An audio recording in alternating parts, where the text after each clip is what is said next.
I should also mention, vis-a-vis the kind introduction, I'm an archaeologist who wandered off the path at one point, and I'm trying to get back on the straight and narrow, but they keep dragging me back. I'm a Shilben Ginsburg Fellow at the Middle East Forum, and also the editor of the BDS Monitor for Scholars for Peace in the Middle East, and I do some editing for lots of different people. And I was very fortunate to have the opportunity, along with my associate Asaf, to write a recent report on the problem of UNRWA, which I think is the reason why we sort of are all convened here today. So let me express my gratitude to BESA and the organizers for the opportunity to speak on this subject. It's a unique time, and it's a unique opportunity vis-a-vis UNRWA, when change might actually be possible for the first time in basically 70 years.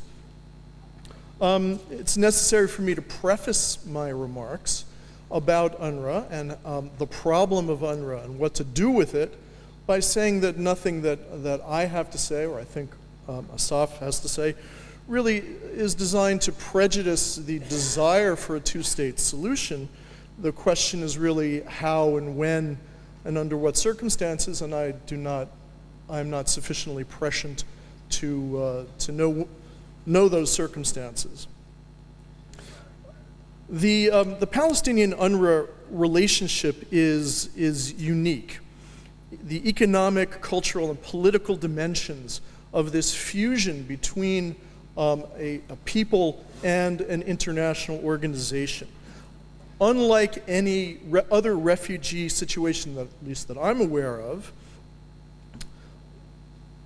almost uniformly, historically, refugees were grateful to relief organizations and supportive of efforts to aid them, but they wanted to stop being refugees. No other case except the Palestinians that I'm aware of sees the total and complete merger and identification of one with the other. For the Palestinians, the centrality of refugee status as a political construct, as a social, ideological construct, the self-conception of refugee-ness is, I think, unique and just about total. Now, to a certain extent, this was imposed on them by the circumstances of 1948. But it was also embraced much earlier in their encounter with the Zionist movement. This notion of Palestinian victimhood as a part of the ethnic composition really goes back to at least the beginning of the 20th century, if not earlier. And the identification with UNRWA is an outgrowth of this. Now, also, I think what is unique is the reciprocal international embrace of Palestinian victimhood, of Palestinian refugee-ness, and Palestinian welfareism, we might say. No other people or group have captured the international attention, attracted as many resources, or been institutionalized, quite literally, in the same way. We may suggest cynically, but I think realistically, that in this sense, Palestinians were fortunate that their putative victimizers were Jews. In a sense, they're quite lucky in their enemies.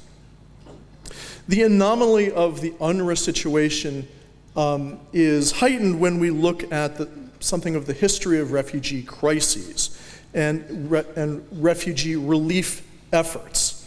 I want to highlight three aspects that stand out. One is the permanence of UNRWA, 70 years basically.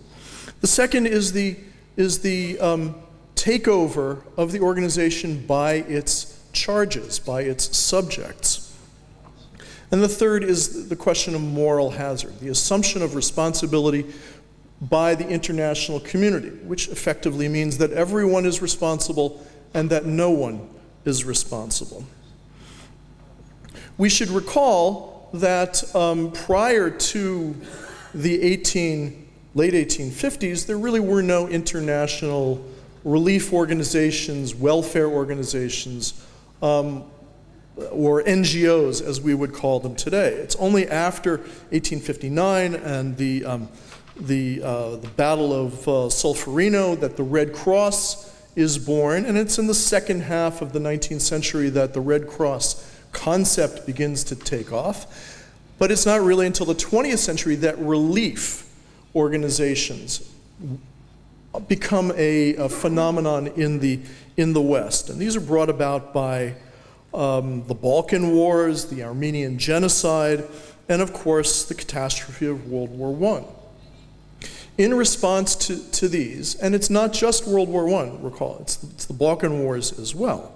In response to these crises, these catastrophes, the international community, led by the West, primarily by the United States and by Britain, created a whole slew of organizations which were critical to saving the lives of European and Middle Eastern refugees. And I'll just mention a few names which will not be familiar to you. The American Committee for Armenian and Greek Relief, the Relief Committee for Greeks of Asia Minor, the American Relief Administration, the Commission for Relief in Belgium, and an organization called Near East Relief. Most of these organizations were temporary.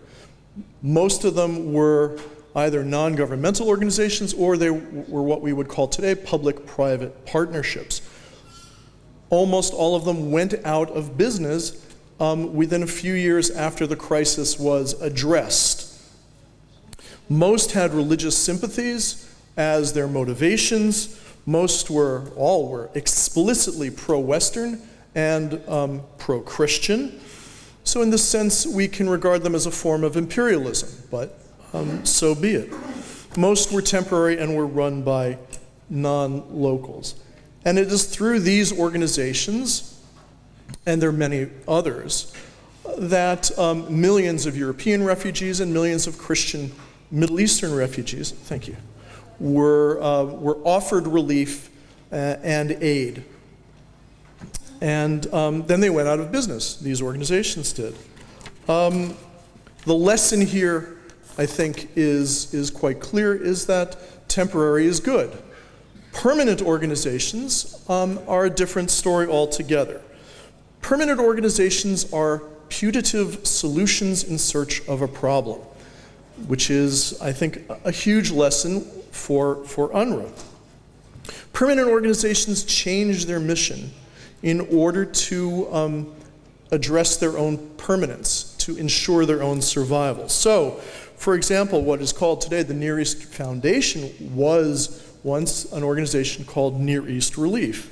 And we can cite others: the American Jewish Committee, the Joint Distribution Committee, the American Friends Service Committee, all of which were designed to offer relief to specific populations or in specific crises, but which, for literally reasons of their own, now continue to do sometimes completely different things, generations later. The original intent has long been lost, and in this sense they're akin to foundations, where after the donor dies, the professional staff just take over and continue for generations. And like foundations, I think this is an interesting comparison. Relief organizations, what we call today NGOs, operate as progressive pillars of transnational society. They stand aside from governments. They work with governments, but they have their own legal and, more importantly, moral kinds of statuses. They are covered by the moral halo of, such as it is, of international progressive organizations. This is, to my mind, a kind of religious movement with its own clerisy, with its own rituals, including almsgiving. It's part of the international human rights complex. Permanence is a recipe for entrenchment. And this is the situation that we find UNRWA in. With regard to the takeover of organizations, I would only cite the statistic that of 30 or 31,000 employees that UNRWA has today, there are only a few hundred international employees, the vast majority of whom are Palestinians. It's a vital part of the Palestinian economy and has been so ever since the beginning. And that from the very beginning, from the 1950s onward, local states, particularly Jordan, Syria, and Lebanon, would vie for control over the staffing of UNRWA because remissions to the organization provided a major part, at least at the very beginning, of their foreign currency budgets. Today, the situation is essentially the same, but it acts as a parallel health, education, and welfare organization for the Palestinians who have their own government of a sort.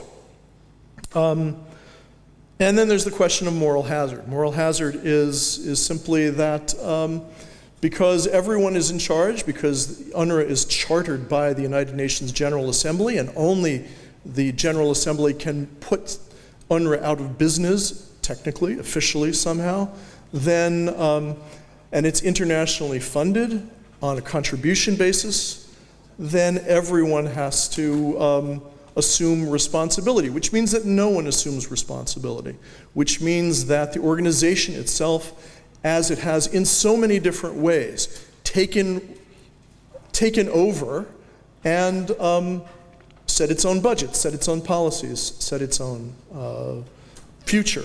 So let me conclude by pointing out a couple of problems. What are the policy goals? To my mind, policy goals should be, if we want to change the situation, we should try and understand who are the stakeholders. Western donors, Israel, the Palestinians, the Palestinian Authority. What are their needs? What are their politics? And by doing so, try and come up with a strategy for leveraging whatever capabilities, in particular what the West and Western donors have, in order to shift the situation. And transition UNRWA to what? And this, of course, is the big question. In the piece that Asaf and I wrote, we propose shifting the responsibilities of UNRWA ultimately to the Palestinian Authority. This is not an ideal solution by any means. There are three possibilities, and I'll conclude on this point.